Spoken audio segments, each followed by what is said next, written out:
And I think that it comes from over decades now, business schools and leadership literature, and you see on social media, have trained leaders to think that Harry Potter, they wave the magic wand and just wish it to be, and it will happen. So we've forgotten how to actually strip back all the nonsense. Most Silicon Valley companies go to the other side where it's extreme command and control, Taylorism, central planning and whatnot, that really leaves the people on the ground helpless. Most of the times in organizations, there is no agency. We remove all agency. We've centralized everything, all the decision making, which means it just reduces the freedom of action that people have got. Yes. Then we still think that they've got a job, and we still say, well, you should be able to make that decision. Well, I can't, I've got no resources. Strategies for the pursuit of viability and advantage. But it's moved it away to strategy being for governance or an external projection of what I want people to think about me. So all this stuff that organizations do with strategy, organization, leadership, it's become away from the actual thing that we do to a performance. I always talk about marketing hijack strategy because it turned strategy into this branding thing, this performative thing. Hello, everyone. Welcome to another episode of Cyb3rSyn Labs Podcast, where we explore multidisciplinary insights that help improve the effectiveness of technology practitioners, executives, and entrepreneurs. Today's guest is Mike Jones. He's a strategic advisor who helps CEOs and executives build a strategy that survives complexity, not just looks good on paper. Mike Jones is also the host of one of my favorite podcasts, Strategy Meets Reality. Mike, welcome to the Cyb3rSyn Labs podcast. Oh, thank you, Lash. Thank you for having me on. Pleasure to be here. Awesome. Great to have you here, Mike. It was awesome to first get to know you over LinkedIn, listen to your podcasts, and it was really cool to meet you in person at the Systems Thinking, Systems Practice conference as well. And so after we met, I was moved by your real life story and instantly gained a lot of respect given the autodidact you have. And I think your story and your journey has to be told. And it kind of weaves well with how you ended up with systems thinking, complexity, and most importantly, strategy. So could you please introduce yourself and walk us through your journey? Thank you. Thank you for a great introduction. So I'm a strategic advisor specialized in strategy, but as I said, that's not where I really began. I began as a soldier, so I spent 18 years in the military, and I joined the army because of I didn't really have much of an education. I didn't do well at school. So I didn't really have much of education. So I decided to join the army because it was the option that would have gave me opportunities, I think, in life. After a few interesting operations that we had, especially out in Afghanistan, I really got interested in the idea of when I was leading these men in these operations, like, why do they follow you? Because they want to, not because they have to. And that, when I got back from that led me to sort of look at leadership. At that point, I was 28 years old, and I was reading age of probably, 6 to 8 year old. So I taught myself to read by reading leadership books. And so I started reading leadership books, which then brought me on to cognitive psychology. So I taught myself cognitive psychology. And then I really wanted to do something with this. I didn't quite understand what universities were about, or especially didn't really understand the difference between degrees and masters and all that stuff. But I just wrote to every university in the UK, said, I've got no education. Please, may I come onto your course? And I want to become a psychologist. A lot of them said no. But luckily, Wolverhampton, a great faculty there, actually gave me an opportunity. And then I studied to become a psychologist, which is really interesting. First time I properly wrote an essay was at master's level. So that was, it was a challenge. Yeah. And then unfortunately I was diagnosed with complex PTSD from time in Iraq and Afghanistan. So I got medically discharged after 18 years. It was a big surprise because I always was going to be a soldier, and I was always going to be in, and if it wasn't, I'd probably still be in. But so it was a big shock, and I set up a consultancy.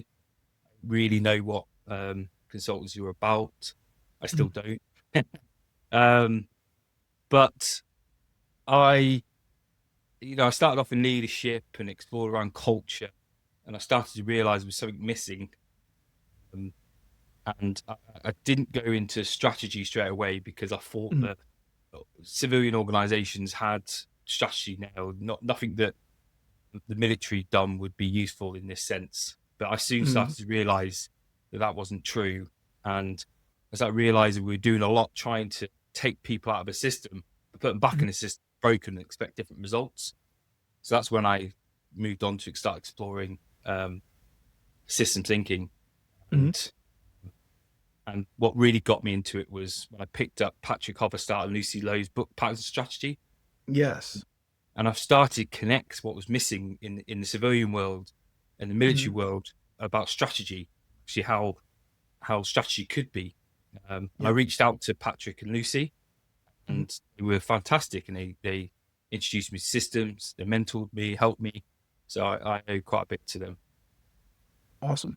Yeah. That's great. That's great to hear. There's one pattern in my life that I clearly remember, which is anything that I was forced to read in order to get good grades or, get a promotion or get into a good college or whatever, I've forgotten. Anything that I've learned out of my own interest, I thoroughly understand and I remember them clearly. And so it really fascinates when I hear people tell their stories of how you not only just learned a subject, you taught yourself how to read because you were so passionate about that subject, leadership and strategy and whatnot. So thank you for sharing that. Given this background, I'm curious to learn more about your worldview because you definitely have what, for the lack of a better word, I would call anti-mainstream ideas about strategy itself. Because I see a lot of executives here in Silicon Valley fail miserably at what they call is strategy. And you have ideas that are completely opposed to what they are practicing. If that is so, you must have a completely different view about, organizations. What lens do you use to see organizations? I'm sure those executives, have this mechanistic worldview that the organization is a clockwork that they can control and modify, and then fundamental human nature itself. Just curious for your ideas on those two topics. Yeah, so the organization initially. So I take a lot of work from viable systems model with Stafford. That's the sort of the prime sort of science sort of framework or methodology, a lot from cybernetics, about organizations. But the crucial thing that you get from there, and it's that really that Stafford talked about was POSIWID, purpose of system is what it does. And now I really looked at this around organizations. So the problem I've seen a lot with organizations is that they've forgotten the organization isn't something that you can just wish it to be. And that's the problem. And it's the same with on the strategy sides I've come in it. And I think that it comes from over decades now, business schools and leadership literature, and you see on social media, have trained leaders to think that Harry Potter, they wave the magic wand and just wish it to be, and it will happen. So when people describe their organizations, it's fascinating to me how they describe their organizations. So I've got organizations that you ask them what they do, and they go, "Oh, we're here to open up opportunities for society." not what you're here for. That's not what your organization does. It's lovely, but it's not what it is. And I think that we've forgotten how to actually strip back all the nonsense that surrounds organizations and leadership and especially strategy to really get back to the pragmatic view around what does this thing actually do? What does your organization do? Yeah. What is it constrained by? What are the core capabilities that are really good? Essentially, what is the identity of your organization? To say it in the most plain, simple terms. And I think that's somewhere that we get lost in organization. Makes sense. Yeah. Anything specific about human nature itself? Because most of these executives that are failing miserably at strategy also think people are the problem. And a refreshing idea would be to actually include the people and see them as part of the solution. Correct me if I'm wrong here. Yeah, you're right. And I think it's a lazy plow all the time. It's always like it's never the actual strategy's problem. It's the people, or it's not the organization. It's the people. But it's not true. I'm a believer on the fact that structure shapes behavior. And people in organizations essentially want to do the right thing. I think as human beings, we are naturally motivated to do a good job. And I take a lot of work from Ryan and Depke's self-determination theory, humans and motivation and work. So, autonomy, we like autonomy, we want agency to have control, which is really important to this point. Competence, that we develop our people so they're competent to actually do the role. And then relatedness, that they feel valued, they feel part of what it is.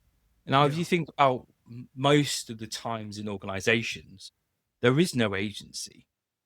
We remove all agency because we assume. I speak about this a lot in my book I'm releasing. We sort of split, so we've centralized everything, all the decision making, which means it just reduces the freedom of action that people have got. Yes. Then we still think that they've got a job, and we still say, well, you should be able to make that decision. Well, I can't. I've got no resources. I've got no decision rights. And you're not giving me the opportunity to actually understand what the intent is that you're trying to achieve. So how can I adapt? As in, is what Stafford talks about a lot, about how can I self-organize? How can I adapt to the changing circumstances if those conditions are not present? I think that's where leaders need to think more about the structure. And if they create the structure right, they've got good people, and the good people are able to do it, but they don't live in that more pragmatic, logical side of life. They just go for simple, reductive things and go, well, it's just them. They're incapable. Well said. I think it's that tension that Stafford captured with the words designing freedom, right? Most Silicon Valley companies go to the other side where it's extreme command and control, Taylorism, central planning and whatnot, that really leaves the people on the ground helpless. And I think this creates what Dan Davies called his book, Unaccountability Machine, where, you get bumped off a plane, they overbook, and you don't get a seat. And many people start yelling at the gate agent at the airport. Look, they can't do anything, right? They are perfectly unaccountable. They can say the policy did it, the computer did it, whatever. And it just leaves very terrible customer experience on the ground. Yeah. And the thing is, you see it in a lot of the Silicon Valley things. Like I used to watch a lot of the Silicon Valley stuff. I forgot what the incubator thing that they have. They have the Y Combinator.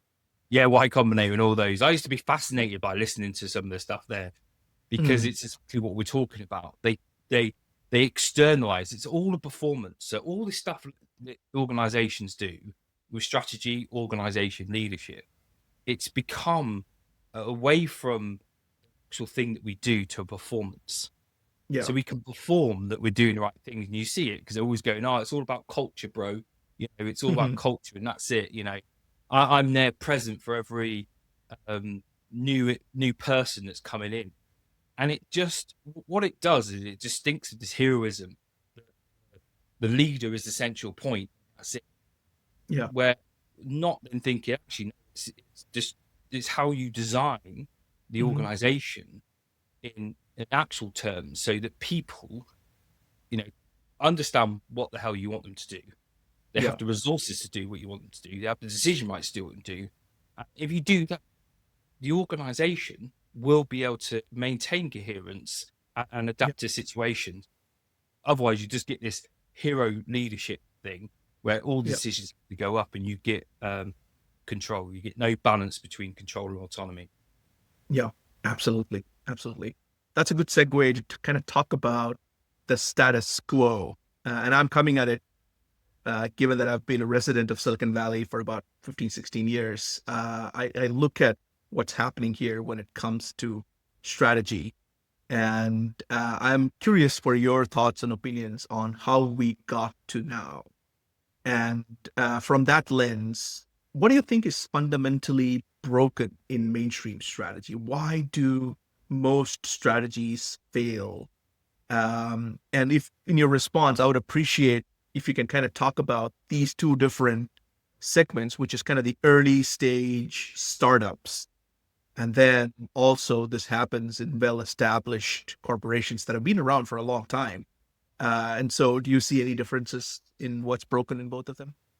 Yeah, yes, they are similar, but they're a bigger beast. So if you think about where the original concepts of strategy go all the way back to the earliest ideas of it that we found from people like Sun Tzu and the Greeks and stuff like that. There's very clear patterns that were there. It's all about strategy was a thing you did, not what you had. And I think that's a crucial point.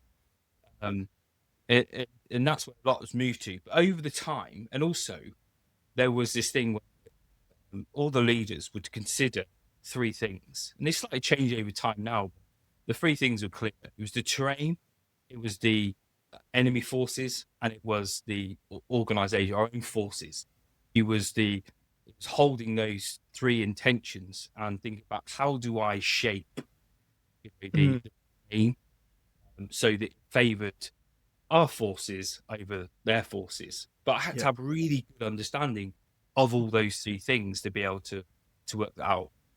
So over time, we've lost that. We lost it from early signs of Taylorism. Not say that Taylorism done a lot of fantastic things, but that's where you start to see the split from the thinking and the doing. Then you had the industrialization of the planning, where it was all about just strict, repeatable planning. And it became a thing that you could repeat rather than something that was contextually driven. Then we had the financialization of strategy, about shareholder opinion. I think this is where especially the young startups get in the trap when they go to into investment. It comes away from what value they're trying to do to how they appease the investors, how they keep the investors on board, which is another thing. And then we got into the whole marketing thing, where I always talk about marketing hijack strategy, because it turned strategy into this branding thing, this performative thing. That's where we got the purpose statements and these mission statements and these villas and what I call the Greek villa. The vision statement is the roof and the pillars. Got that. It's not strategy. So we basically all those things over time. And there's more of them, and I talk about this.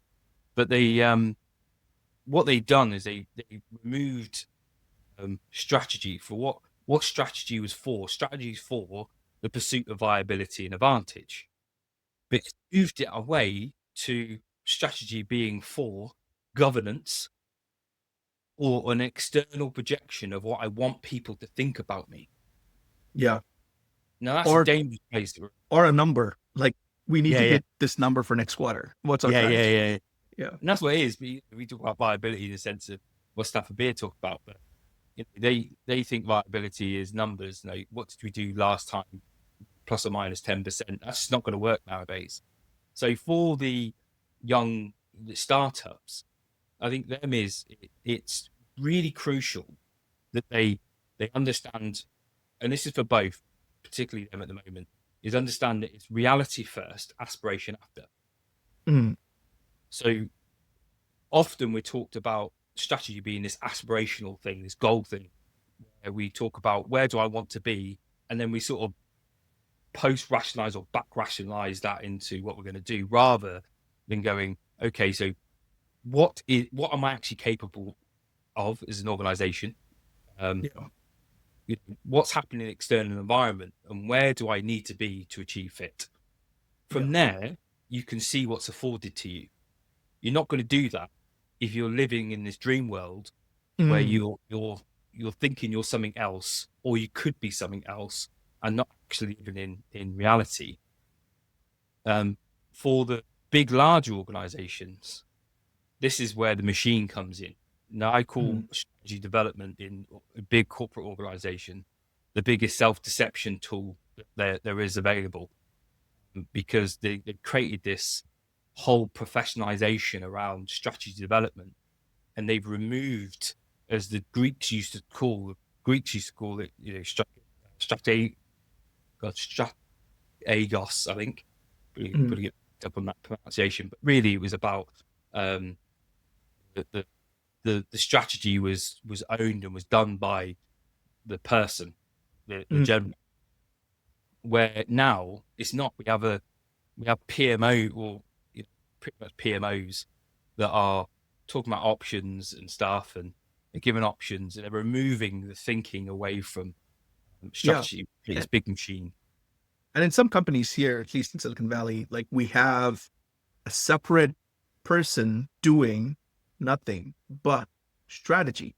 They have a fancy title like chief strategist. They sit in an AC boardroom and all they do is strategy. And then, the mere pawns, the thinker is sitting there up in the ivory tower, and then the mere pawns have to go and execute what they just, dreamed up. And that's real. Like, that happens today in many companies as we speak. There are strategists out there. What do you say about that? Yeah, these strategist roles, and please, if you're in one of those roles, I'd love to have a chat and speak. But most of them now, I think they confuse this from my point in marketing. Most of them aren't strategists; they're marketers. They are there about brand identity and all that stuff. So if you're concerned about stuff as a chief strategist, you're not doing strategy; you're doing marketing, a second order effect of strategy. In some cases, Mike, I have, sorry to interrupt, I have to say, like, this is not even marketing, because we have strategists doing internal IT strategy, internal cybersecurity strategy, internal infrastructure strategy, whatever. There's no marketing. It's an internal tooling or internal program. It's not even a customer facing thing, but we still have strategists for that. Yeah, true. Well, I say this a lot, and people get upset with me when I say this. I said there's only one strategy. So you can't have a HR strategy. You can't have a technology strategy. All that is an interpretation of the strategy. Yes. When people start off and go breaking, we've got this strategy, it's just a lazy way to try and sound important. But actually, structurally, it has a very detrimental effect, because then we start to compete for resources, and we're breaking the very coherence that we need. We're not going, this is the main effort, we need to make sure we resources, because every organization only has a limited time and has limited resources. Therefore, we need to be very focused on what we're providing. So there is only one strategy, which is the strategy that is there to maintain viability and advantage for the organization.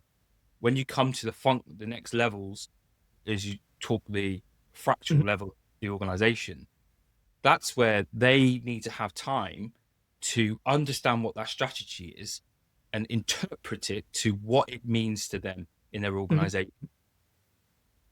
Got it. And then they execute that. Got it. Yeah. Makes sense. I now want to kind of pivot and dive into the core topic for today, which is all about strategy. And you've done a ton of podcasts with multiple guests on your Strategy Meets Reality podcast. I'm sure you amassed a wealth of knowledge and insights over that period. And so it would be awesome if you can share some of those with the listeners today. So I'm going to kind of dive into some of those questions there. And so, as a fellow podcaster, I'm curious how you approach this as well. And so, you've talked about podcasting, hosting a podcast as a form of active sense making, gathering unfiltered signals from actual real world practitioners. What is the most significant thing that being a host on Strategy Meets Reality podcast has taught you that you couldn't have learned any other way? Well, that's a good question.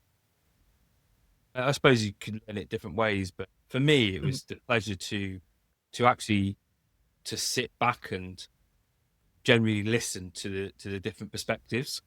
Yeah.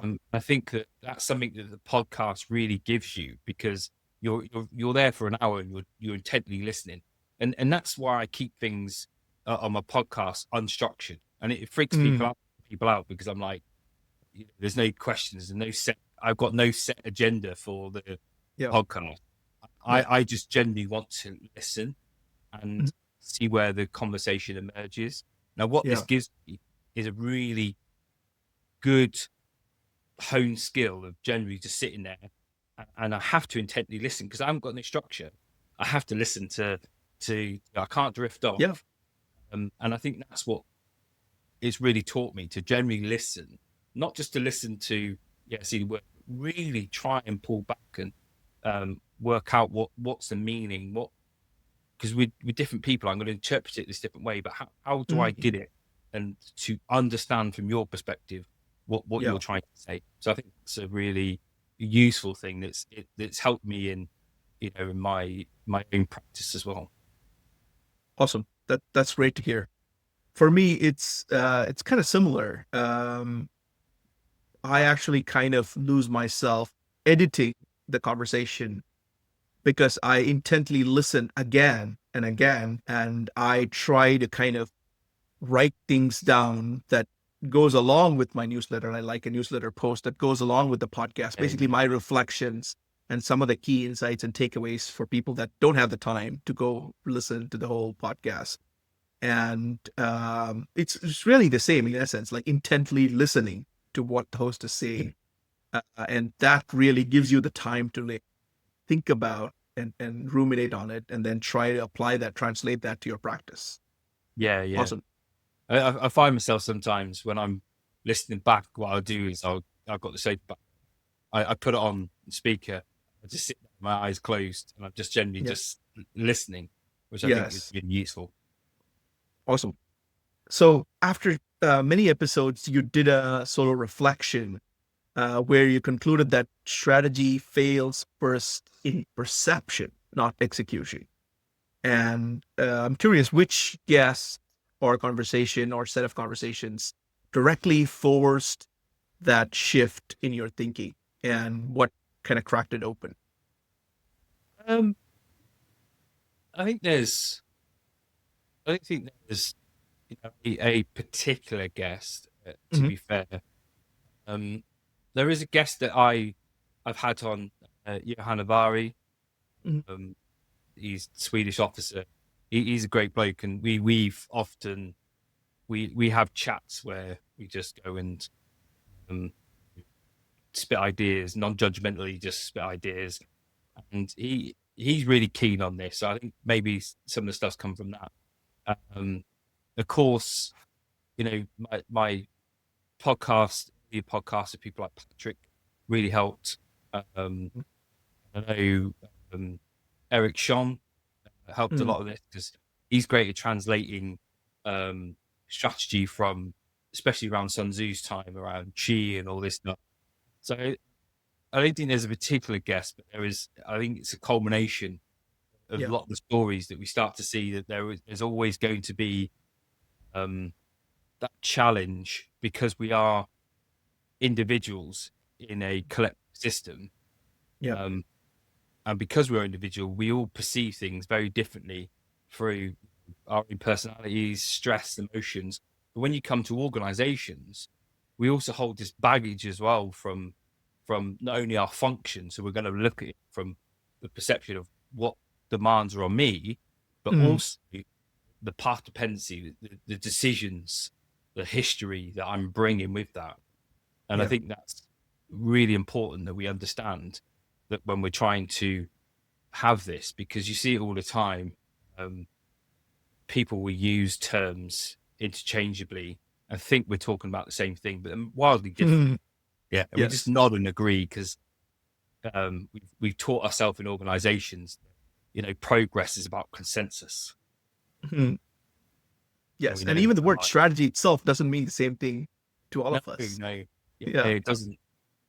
And that's what I found when I was speaking to a lot of clients and a lot of stuff. I was really curious, and that's why I was saying, well, what's strategy for?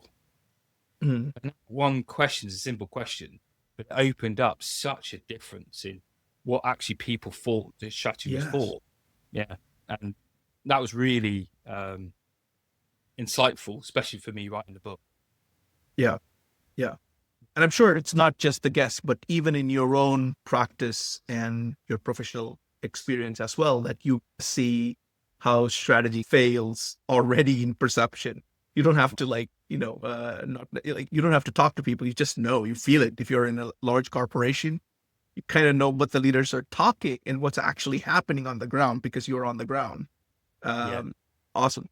So, in your podcasts, you've mentioned, and even on this podcast, you mentioned the viable systems model. And, for regular listeners on this podcast, there's been quite a few episodes where we dive deep on VSM. But for this episode, I'm kind of curious how you've applied viable systems model. And also, you also mentioned Boyd's OODA loop as well. And so how have you applied them in your own practice more concretely? And how does it come up, in conversations with executives in your practice? Yeah, so a lot. And viable system model and Boyd's OODA loop are very aligned. You can actually map that over the various different systems that Stafford was talking about. And I use it a lot. And I used to get in a trap of saying, "No, we're going to use viable systems model," and sometimes I'd show the image of both. Of both actually. So if you see the actual image of Boyd's sketch, not the circular one, actual one, and then you imagine, and then you show your viable systems model, that'll blow people's minds, and straight away they think it's more than what it actually is. I've gotten a rule as a good friend of mine, Gavin Roberts, talks about. The first rule of systems is not to talk about systems. Yeah. Yes. But I use it a lot. I use it obviously for the traditional means of design, so organizational design and diagnosis. It's very useful for. But I also use it a lot for understanding or helping an organization actually realize how they can execute strategy. Because normally a big failure in strategy is that people, as you said, in an ivory tower, they create this strategy devoid of what's actually happening in the external environment, not only the internal environment. Yeah. And then we just throw it over the wall, and we throw it over the wall with artifacts. So strategy just becomes a thing, an artifact, and we throw slides over the walls, or we may get communications consultancy in, or an internal comms team, and they'll do like flashy lights, and they'll do the performance of town halls where they're amplifying. Theatrics. They're amplifying the strategy. What we try and get them to do is understand the idea of attenuation. How do we attenuate the strategy? How do we understand the not only the fractional nature of the organization, but also how those things are connected? So where's the information flows, feedback loops, all those good things. So and if you think about the viable systems model, the real key thing is about, self-organizing, self-adapting. So how Yes. do we create the freedom of action? The Mm, things are aligned. So, what is this thing here to do? And does it have the resources? Does it have the right constraints in place? Um, yeah.